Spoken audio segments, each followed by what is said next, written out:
Здрав живот, драги мои верни пратиоци. Една интересна објава ми се појави овдека по социјални мрежи, па викам, ќе биде интересно да пренесам вака во говорна форма, па вика Скопска боемија. Боеми, според францускиот збор боемус, означува еден тип вид луѓе, обично писатели, уметници, новинари и така натака, кои живеат на посебен начин по некои своји недефинирани правила, не сообразни со прифатените општествени конвенции. Нивната главна крепост или омелено упориште е кафеаната.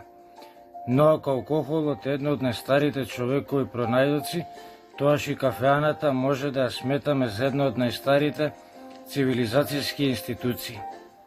Таму човекот влегува не само да се напие, туку или за да избега од нешто што не му се допаѓа, или за да се дружи со некого со кого може, додека може, да размени некои мислења и така натака.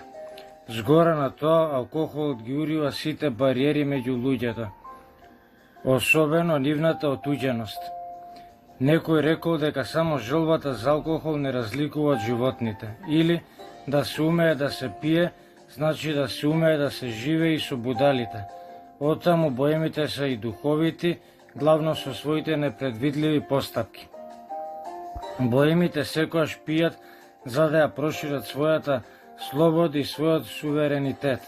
Тие имаат неограничена територија на избор за своето непроменливо седиште. Така си ја прошируваат својата позиција на стрекни луѓе, така ја заобиколуваат туѓата несреќа. Тие никош не прават разлика дали си тука или не. Боеми, како што споменавме, се обични писатели, музичари, новинари, уметници, па дури и лекари.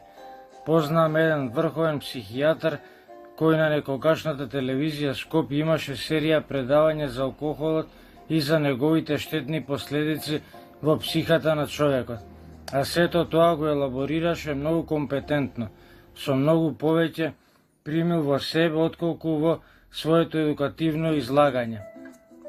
Меѓутоа, боемите за својот угледно место многу често се изборуваат и со чевлари, и со шивачи, столари, а особено и со молери.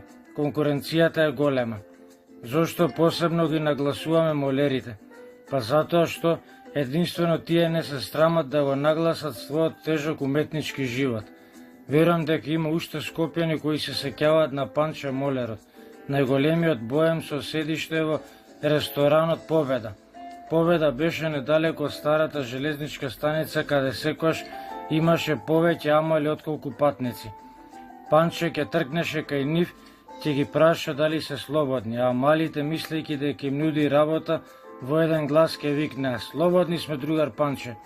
Па затоа и се боревме, ќе им одговореше Панче и триумфално повторно ќе се вратеше во Победа. Панче заеван играч. Иако се гледа, тешко е да се влезе во темниот вилајт на една уметничка душа и да се запише неговата боемска биографија, дури никако апокривна литература, а тешко е затоа што таму сите центри се заменети и никогаш не можеш да дознаеш која реалност е само привидение, а јавето само компилација на сонот. А може би сето тоа се должи на предпоставка дека сите боеми спијат кратко и многу на брзина. Како и да е, едно е сигурно, сите боеми пијат. Пиењето за нив е нешто како обред, пречестен ритуал, независно дали пијат од среќа или дека ги напуштила среќата, или не дај Боже жената. Некои пијат за да одржат својата кондиција, други пијат за да го запрат времето, или за да воскреснат некое ново, само нивно време. Некои пијат и зборуваат, други пијат за да молчат, оти само тоаш можат и нешто да кажат. Некои пијат на екс, некои од ексик. Значи некои пијат за да ги стасат другите, а другите пак со задршка и на долги патеки. Најбезгрижно пијат ексклузивните боеми што ги субвенционира државата, ако седнете до некој вистински боем, тој веднаш ќе ве праша: ќе се напиете ли нешто? Не, фала, му велиш ти. Ај, прашај ме са ти мене, вели тој. Шеговиец.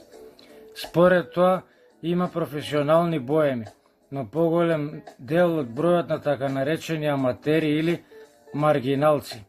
Познавам маргиналци кои само еднаш влегле во таа најстара цивилизацијска институција и тоа го запаметиле како своја највозбудлива авантура која никогаш не може докрај да ја раскажат, особено ако деле листа маса со некој афирмиран боем. Од тој ден тие губат својата идентификација, од тој ден тие се веќе клонирани боеми, но само во својата вообразба. Ако е за право, има и боеми на кои многу пати не им се отвара подобранот за да можат да се приземјат без потешки последици. Боеми на кои им треба и материјална и физичка подкрепа за да одржат својата изворна слика во вертикална позиција. Боемите, вистинските боеми не сакаат ништо да одложат. Отаму си мислам дека се нивни сите оние многу познати сентенци: само една се живе, арен маж на зборот не си стои, ја пијам, ти се пијаниш,